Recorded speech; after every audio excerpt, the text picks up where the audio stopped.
सोहनपुर गांव में रामू नाम का एक गरीब आदमी रहता था।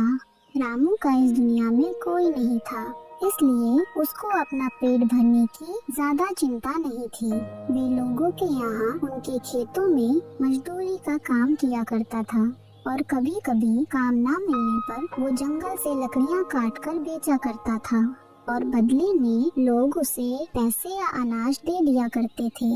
रामू की जिंदगी इसी तरह से गुजर रही थी।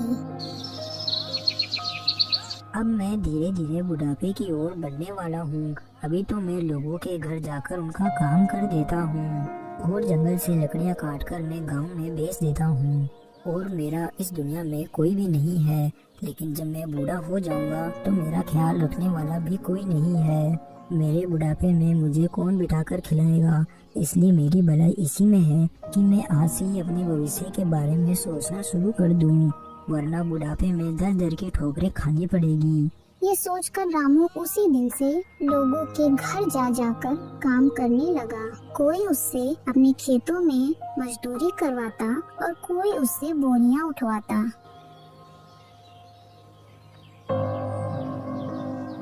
और उसके बदले में जो भी धन या अनाज मिलता था वो उसे लेकर घर आ जाता।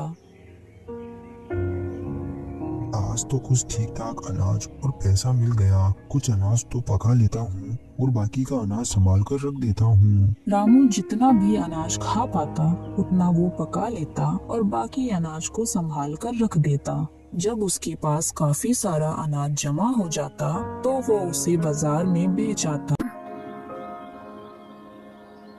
इसी तरह बचत करते हुए उसके पास कुछ ही महीनों में 500 रुपए जमा हो गए। लेकिन रामू ने अपने काम में कोई कमी नहीं आने दी। वो रोज लोगों के यहाँ जाता और उनके यहाँ मजदूरी करता और उनके काम में उनकी मदद करता। फिर एक दिन वो काम की तलाश करता हुआ एक दूसरे गांव में चला जाता है कि तभी एक बूढ़े आदमी की नजर रामू पर पड़ती है।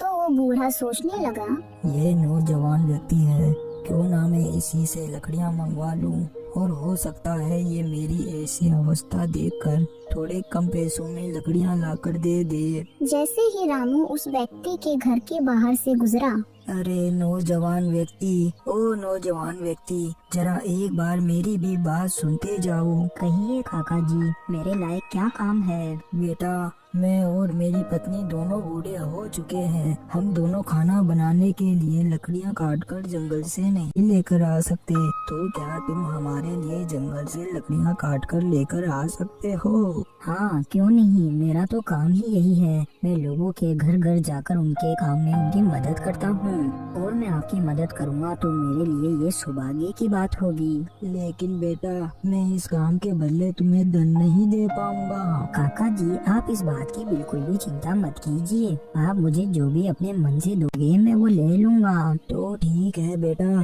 कुल्हाड़ी लेकर जंगल चले जाओ और 15 दिन जितनी लकड़ियाँ काटकर यहाँ लाकर रख दो।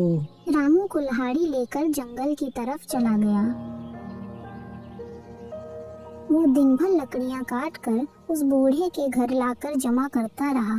शाम होने तक 15 दिन जितनी लकड़ियाँ रामू ने बूढ़े के यहाँ जमा कर दी। काका जी, मैंने आपके लिए पूरे 15 दिन की लकड़ियाँ जमा कर दी है। अब मैं अपने घर को वापस चलता हूँ, इसलिए आप मुझे जो भी अपने मन से देना चाहते हो वो मुझे दे दीजिए। बेटा, तुम पूरे दिन काम के बदले मेरे इस बछड़े को अपने साथ ले जाओ, क्योंकि इसके जन्म देने के साथ ही इसकी माँ मर गई थी।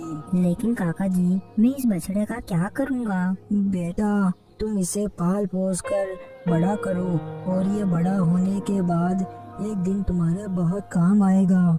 और मेरे पास इसके सिवा तुम्हें देने के लिए कुछ भी नहीं है। और अब इसके खाने पीने का बोझ उठाना भी हम दोनों बूढ़ों के बस की बात नहीं है, क्योंकि अब मैं बूढ़ा, मेरा और मेरी पत्नी का पेट नहीं भर सकता, तो मैं इसका पेट कहाँ से भरूंगा। बेटा, तुम मुझ गरीब पर थोड़ी दया खाओ थोड़ा मुझ पर रहम करो और कृपा करके तुम इस बछड़े को अपने साथ ले जाओ। बूढ़े की बात सुनकर रामू सोच में पड़ गया और मन में सोचने लगा, क्यों ना मैं इस बछड़े को ही ले लूं? मैं अकेला ही तो रहता हूँ, ये बछड़ा साथ में रहेगा तो इसकी देखभाल करने में मेरा मन भी लगा रहेगा। वैसे भी ये बछड़ा मुझसे कौन सा रुपए, पैसे, कपड़े या तरह तरह के पकवान मांगेगा। घास फूस ही तो खाएगा, और घास फूस तो मैं जिसके यहाँ भी काम करूँगा उन्हीं से मांग कर ले आऊंगा, क्योंकि मेरे गांव में घास फूस की कोई भी कमी नहीं है। और वैसे भी मिली हुई चीज को हाथ से जाने नहीं देना चाहिए। और बूढ़े काका के पास इसके सिवा मुझे देने के लिए और कुछ भी नहीं है। क्या हुआ बेटा, तुम क्या सोच रहे हो? मुझ गरीब पर थोड़ा रहम करो, थोड़ी दया दिखाओ।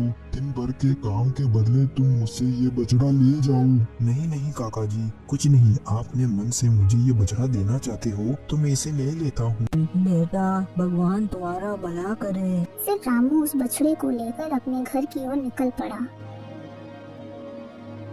कुछ ही देर चलने के बाद वो अपने घर पहुंच गया और उसे घर के बाहर बांध दिया। फिर अगले ही दिन से रामू उस बछड़े का पालन पोषण करने लगा। वो दिन भर जहाँ भी काम करता, शाम होने पर कुछ पैसे या थोड़ा चारा मांग कर ले आता। इसी तरह वो कभी लोगों के खेतों में काम करता, वहाँ से थोड़ा चारा काट कर अपने साथ ले आता। इसी तरह बछड़े को भी खाने की कोई कमी नहीं रहती। इसी तरह 2 साल बीत गए और वो बछड़ा एक नौजवान हट्टा कट्टा विशालकाय बैल बन गया। और उस गांव में तो क्या, आसपास के किसी भी गांव में उसके जैसा बैल कोई नहीं था। और गांव के लोग जब उस बैल को देखते तो आपस में बात करते, अरे वाह वाह, मान गए भाई। रामू के बैल का तो कोई मुकाबला ही नहीं। मैंने अपने पूरे जीवन में रामू के बैल जैसा बैल कभी नहीं देखा। अरे भाई, होगा भी कैसे? हमारे रामू ने इसे पालने पोसने में कोई कमी नहीं रखी। अपनी परवाह ना करके उसे खिलाया पिलाया और उसकी देखभाल की, मानो जैसे वो रामू का ही पुत्र हो। रामू के बैल की चर्चा गांव के जमींदार के पास भी जा पहुंची। सेठ जी, आपको पता है अपने गांव के रामू के पास जो बैल है, वैसा बैल अपने गांव के आसपास के किसी भी गांव में नहीं है। उसका बैल बहुत ही ताकतवर बैल है। अपने आदमी की बात सुनकर जमींदार अपने मन मैं सोचने लगा, अगर मैं रामू से उसका वो बैल खरीद लूं तो मेरे खेतों में जल्दी और आसानी से काम हो जाएगा। फिर उसी दिन शाम होने पर जमींदार रामू के यहाँ जाता है। अरे रामू, मैंने सुना है तुम्हारा बैल बड़ा ही ताकतवर बैल है और देखने से ऐसा प्रतीत होता है वाकई में ये बहुत ही ताकतवर बैल है। इसीलिए मैं इस बैल को खरीदना चाहता हूँ। बताओ तुम इस बैल की क्या कीमत चाहते हो? नहीं नहीं जमींदार साहब, मुझे माफ कीजिएगा। मैं अपने इस बैल को नहीं बेच सकता, क्योंकि मैं इसे अपने घर का सदस्य मानता हूँ। मैं इस बैल की तुम्हें तुम्हारी मुंह मांगी कीमत दे सकता हूँ। तुम ये बैल मुझे दे दो। नहीं नहीं जमींदार साहब, मैं इस बैल को नहीं बेचना चाहता। जमींदार ने ऊंची से ऊंची कीमत लगाई, लेकिन रामू ने बैल को उसे नहीं दिया। तो जमींदार अपने मन में सोचने लगा, ठीक है बेटा रामू, तू मुझे ये बैल नहीं देना चाहता ना, तो अब मैं इस बैल को भी तेरे पास नहीं रहने दूंगा। ऐसा सोचकर जमींदार वहाँ से चला गया।